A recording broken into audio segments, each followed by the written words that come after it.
is one that sometimes is difficult for us to talk about in church. And one of the reasons for that, I don't know if it's what we read of in the Bible, where we read verses like Philippians 4:4 that says, rejoice, always say rejoice. I don't know if it's because of our culture that teaches us that we should always be happy, that everything should be okay, and that we should never have any problems. And I don't know if it makes us feel uncomfortable. But one of the things we will experience in life, and one of the things we need to experience in life, is grief. The dictionary states that grief is deep sadness or emotional suffering caused by loss or regret. And while that's true, it works pretty well as a Webster's dictionary definition, and it works pretty well when you're trying to learn how to put it into a sentence. That word for grief doesn't really, or that definition for grief doesn't really describe what grief is like and what you and I feel when we grieve. In coming up with this definition, as I was working on this lesson, I was writing different definitions that would come along, and finally, I just came up with more of a descriptor than a definition. Really, grief is the most avoided, most undesirable, heaviest burden, and most confusing emotion. One of the difficulties of grief is that when we experience it, it's really hard to define it. Maybe you can identify it, but it's hard to put parameters, measurements on it, and exactly identify what it is. But one thing we do know about grief is that every single person, if you live long enough, every single person is going to experience it. Not everybody experiences every blessing that's out there. There are some people who go a whole lifetime without developing a good relationship or a marriage. There's some people who go an entire lifetime without experiencing a graduation from a college or even a high school. There are many people who go through life and they'll never experience what it means and what it feels like to have a child. But every one of us, sometime in our life, will experience grief. And in John chapter 16 and verse 33, Jesus tells us, in this world you will face tribulation and sorrow. Let me say that again. Jesus said, in this world you will experience tribulation and sorrow. But he ends that verse by saying, be of good cheer, though, because I have overcome the world. And so if we're gathered together, I could ask for a raising of hands, and I could say, which one of you, which one of us has experienced grief, have experienced this deep, confusing, want to be avoidable, hard experience? And just about every one of us would raise our hands, because just about every one of us has experienced grief. But once again, one of the reasons why grief is difficult to define is it presents itself differently. One person deals with grief in one way, and another person is going to deal with grief in another way. And it's rare that two people grieve in the same way, especially at the same time. There are some days where people feel good, and then they'll go back into grief. There's some times where people will go into a period of mourning, and they will be there for a long period of time. Everybody experiences it differently, and everybody experiences different emotions during that time of grief. What are some of the emotions that you're going to feel when you're grieving? Anger, sadness, being tired, being frustrated, even with simple tasks, having a lack of grace towards other people, a lack of patience towards others. Some symptoms of grief are very apparent. And some symptoms of grief we don't even notice, are below the surface. And we're not aware of them until much later. Now, when you begin studying grief, you're going to come across the work of Elizabeth Kubler-Ross. In 1969, she wrote a book on death and dying. She had done quite a bit of studies about people who had died, but not really died. They came back. They thought they were dead for, a few minutes, and then they came back. And she did studies of those folks and some folks who were experiencing terminal illness. And over these years, since 1969, many people oftentimes will take that book on death and dying and they'll apply it to all forms of feeling of grief, all symptoms which are there. Kubler-Ross did not intend for that to happen necessarily. She was looking at someone who was dealing with a terminal illness and how they dealt with facing their own mortality.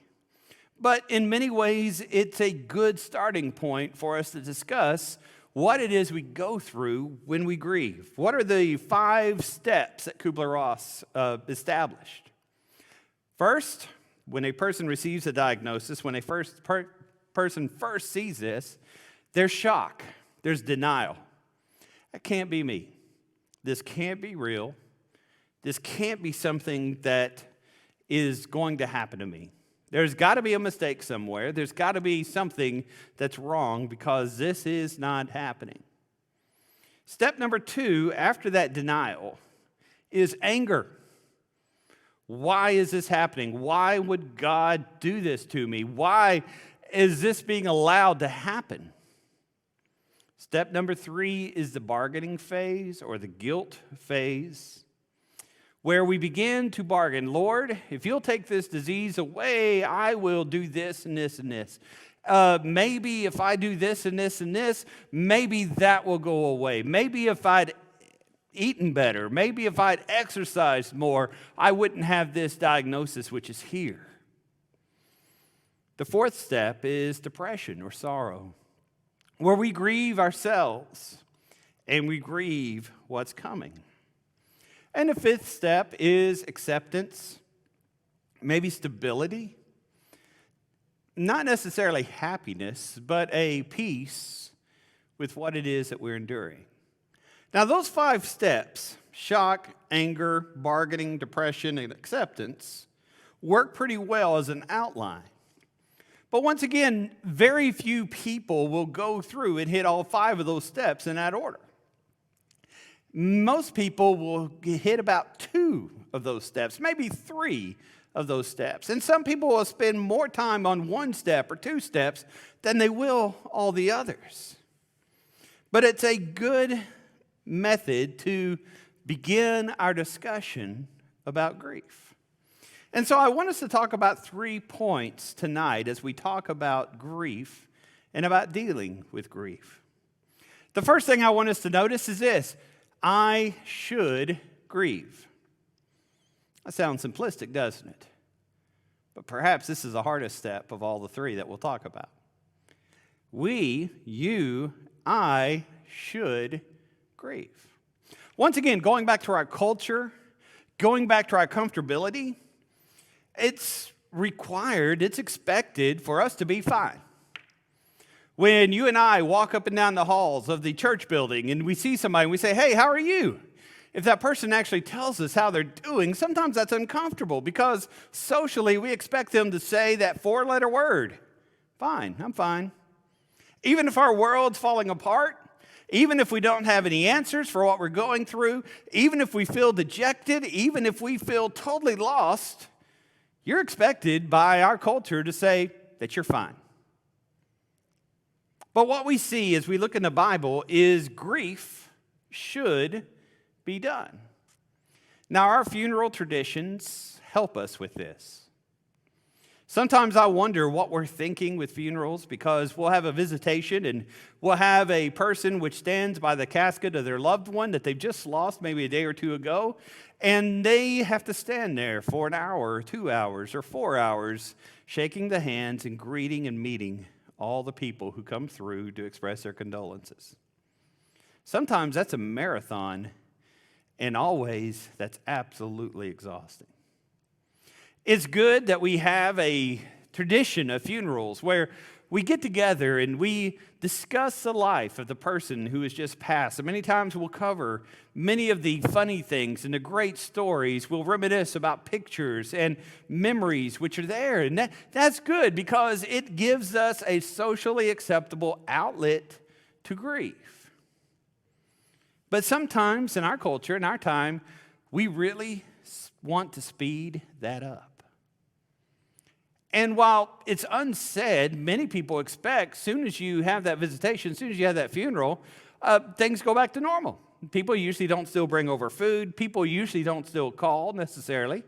Usually everybody would just go back to their regular way of life. And those who are hurting and those who are sorrowful and those who have just lost somebody very important in their life are left behind when everybody else goes ahead.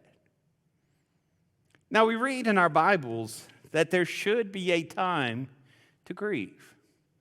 When Joseph passed away in Genesis chapter 50, the Egyptians declared an era of mourning for many, many days. It was a time in which work was to stop or at least slow down, which people were to recognize the passing of someone great in life. And they recognized this wasn't done in one day, this wasn't done in 7 days, that the greatness of Joseph and the things which he had done deserved a time of sitting back and reflection. Same was true of Aaron in Numbers 20, 40 days. Same is true of Moses in Deuteronomy 34, 40 days. There should be a time of waiting.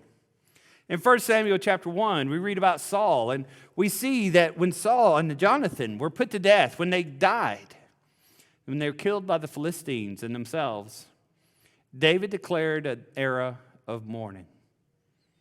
He realized that it is important to grieve.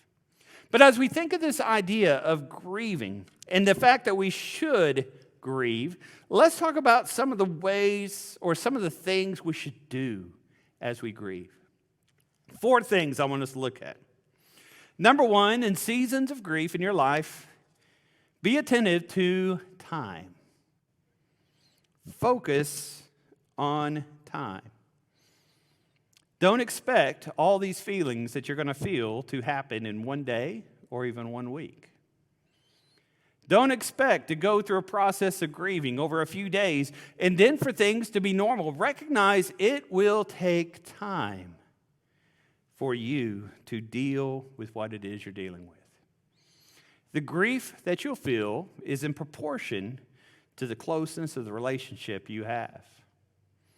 The grief that you endure will be in proportion to the relationship of the person, the love that you had for that person. And your body is going to react in different ways.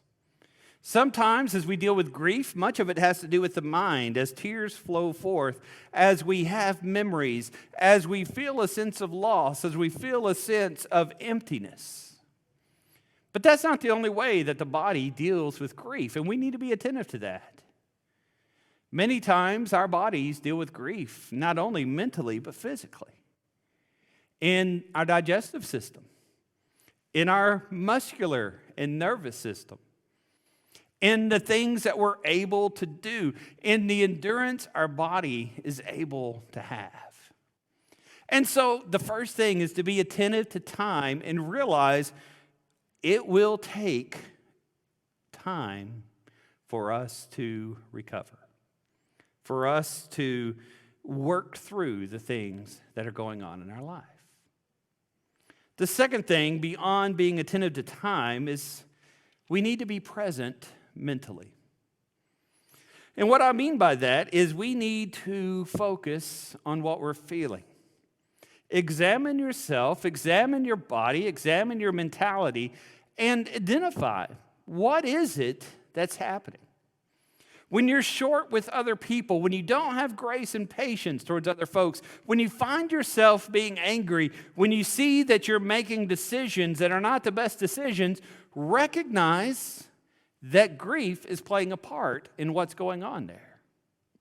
When you're with someone who's grieving, and we'll talk about that in a few minutes, recognize that everybody deals with it in a different way and rationally focus on what's going on there. As you and I think about this, being present mentally, we have to make a decision that we're willing to be healed. We have to make a decision that we're willing to go on. And we have to rationalize within ourselves of what it is that we're feeling and what it is that we need to do. The third thing I want us to look at, beyond just being attentive to time, being present mentally, number 3, be emotionally available. Our culture wants us to be strong. We feel like we shouldn't cry in front of other people. We feel like we should tell people, once again, that 4-letter word, that we're fine.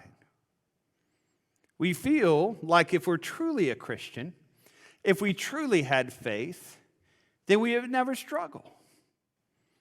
But you have to be emotionally available and realize that there are times where we're not called to be strong. There are times where we will need other people. There are times where we will have to rely on God because physically, mentally, emotionally, we cannot make it ourselves.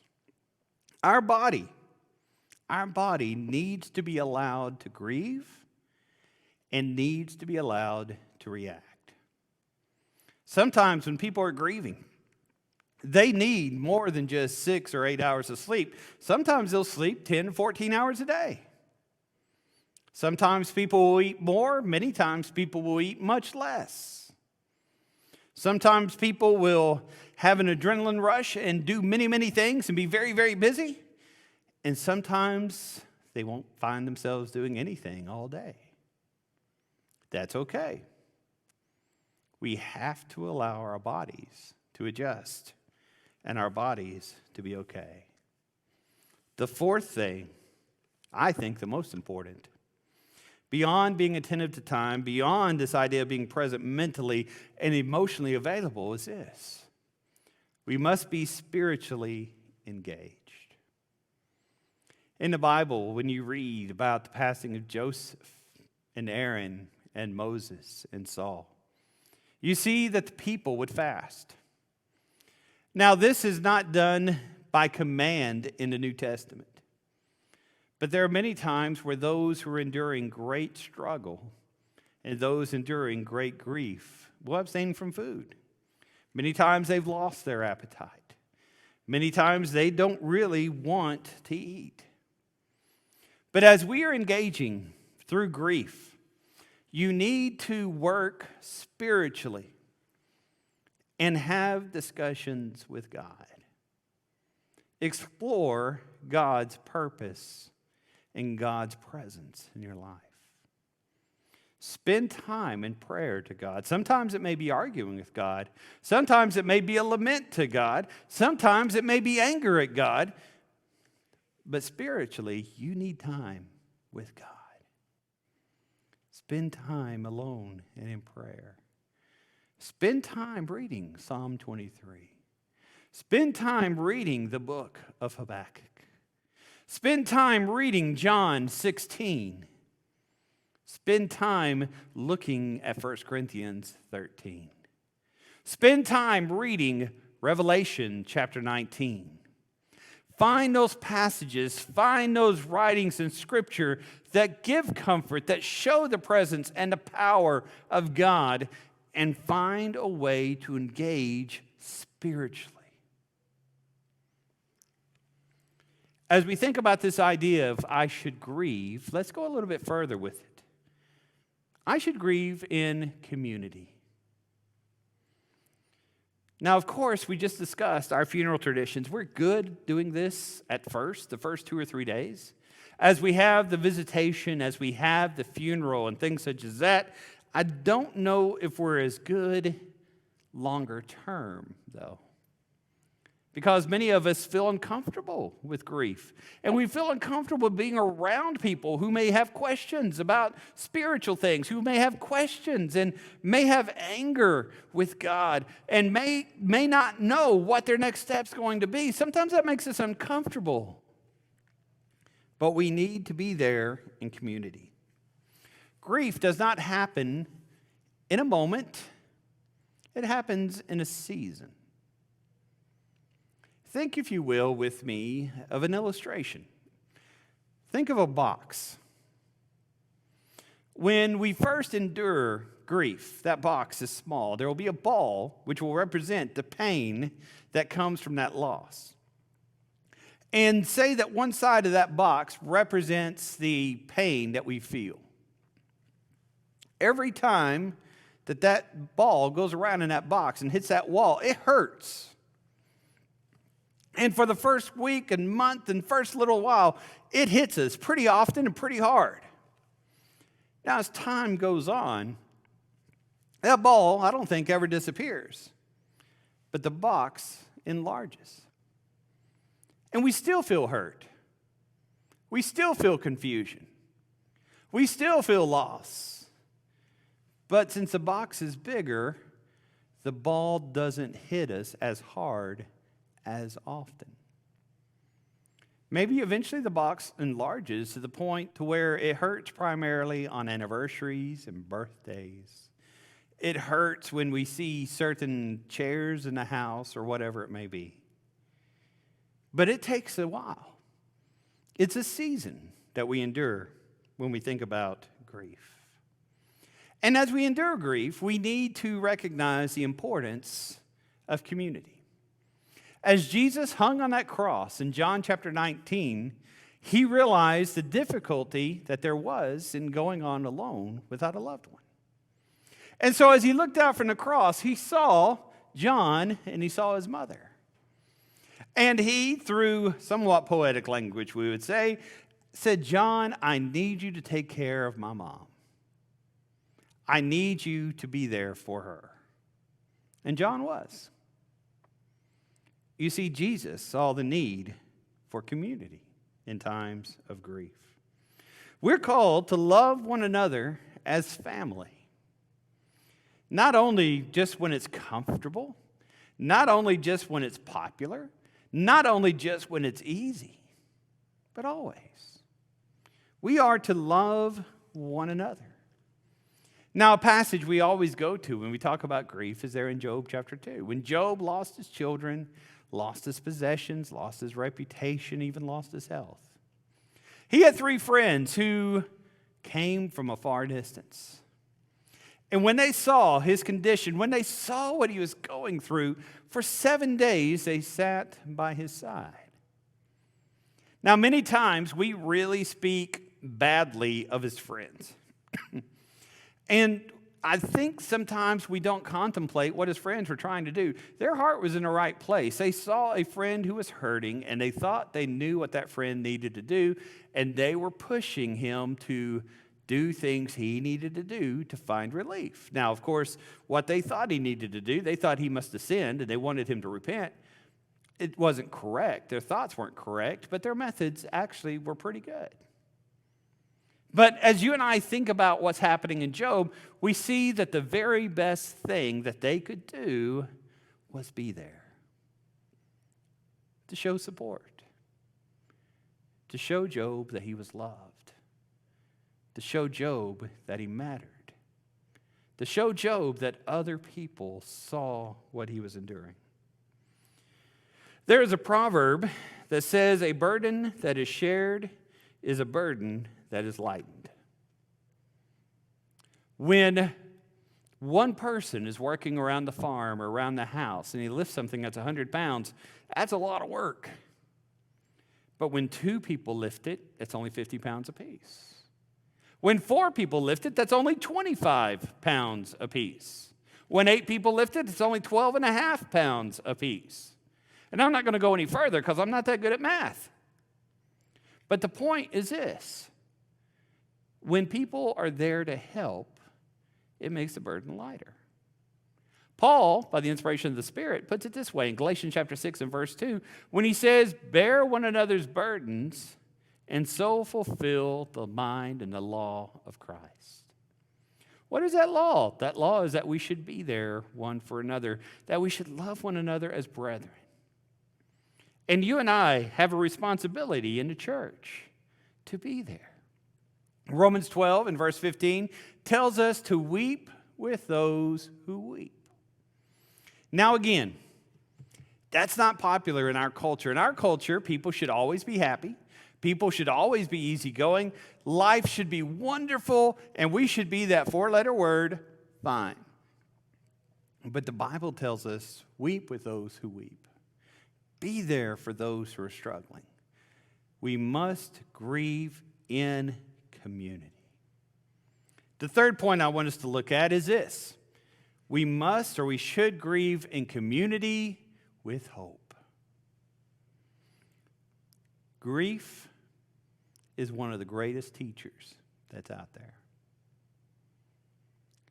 Before we experience grief, oftentimes we can fake it.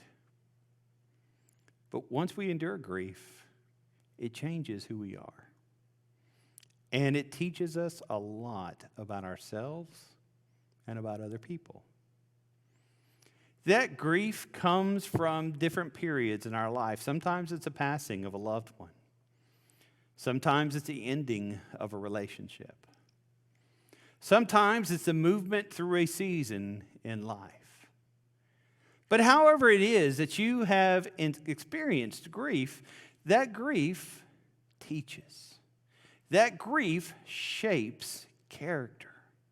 That grief, in a sense, defines who you are, and it enlightens and it enables your faith with God. In Ecclesiastes chapter 7, beginning of verse 2, Solomon writes, "It's better to go to the house of mourning than to the house of fasting, for that is the end of all men." In that part, he's talking about contemplation. He says when you are in the house of someone who's struggling, it helps you to realize that one day you may be there. It helps you to recognize that you too are mortal, that you too need to make some decisions before that time comes, that you too are under the eye and the power of God. Continuing along in verse 2, he says, "And the living will take it to heart." And he says, "Let me tell you, sorrow is better than laughter. For by a sad countenance, the heart is made better." Sorrow is better than laughter. Now, I've heard some people say they like preachers because they're really funny. They have a great sense of humor. Not many of us would want to attend a church where there's always sorrow and the preacher was always talking about depressing stuff. So what is it Solomon's talking about when he says it's better to endure sorrow than laughter? He's talking here about empathy. You're able to feel what other people feel. You're able to explain. You're able to show relationship, brotherhood with people who are going through the things that you're experiencing. Solomon continues, and he says, "The heart of the wise is in a house of mourning, but the heart of fools is in a house of perfume and myrrh." What he says there is, when we go through grief, it shapes our character. My relationship with God has been shaped by the things that I've endured. And your relationship that you have with God, your view that you have in life, in many ways has been shaped by the hard times that you've gone through. Now, can you learn when things are great? Absolutely. Can you be faithful to God when He showers you with blessings? Yes. But our character shows when we endure tribulations. James 1, 2 through 4. Our character grows when we don't have the answers and we have to work to discover why we believe what we believe and if we truly believe those things, if our faith is actually real. Our character is shaped. And so in a sense, when we grieve in community and we grieve in hope. God comforts us in our trials. And we see that we are not left without hope. When Jesus spoke to Martha about her brother Lazarus passing, He told Martha, "You will see your brother again." Now, of course, there in John 11, Lazarus was about to be raised. But we know that we as Christians are not without hope. We receive a promise that we shall see people on the other side, that we shall be with those who are like faith. We know that even when we endure grief of those who are not Christians, that God is still there to comfort us. God is still there to be with us. God is still there to help us through our troubles. For he himself has said, I will never leave you nor forsake you. And it's with that comfort that we have as we look in 2 Corinthians chapter 1, verses 3 through 11, when Paul says, God has comforted you so that you may comfort others. It is at that point where we receive hope and where we have that hope and where we contain and hold to that hope that we can share with other people. And we know that even in the dark days, even in the difficult days, even in the lonely days, that God is there. He is with us. In this world, you will face tribulation. But be of good cheer, Jesus says, for I have overcome the world. I do not claim to know all the answers to grief. And I think very few of us can explain what it is that people will feel and what people will endure in the hidden places in their heart, as they feel that the world has moved on and yet there's still that lonely place within them. But I know that God knows us. I know that God is there when we struggle. And I know that God gives blessing. God gives patience. God gives comfort, even in the times of trouble. Our Lord will never leave us nor forsake us. Therefore, we cling to him. Therefore, we trust him. Therefore, we recognize that the just shall live by faith.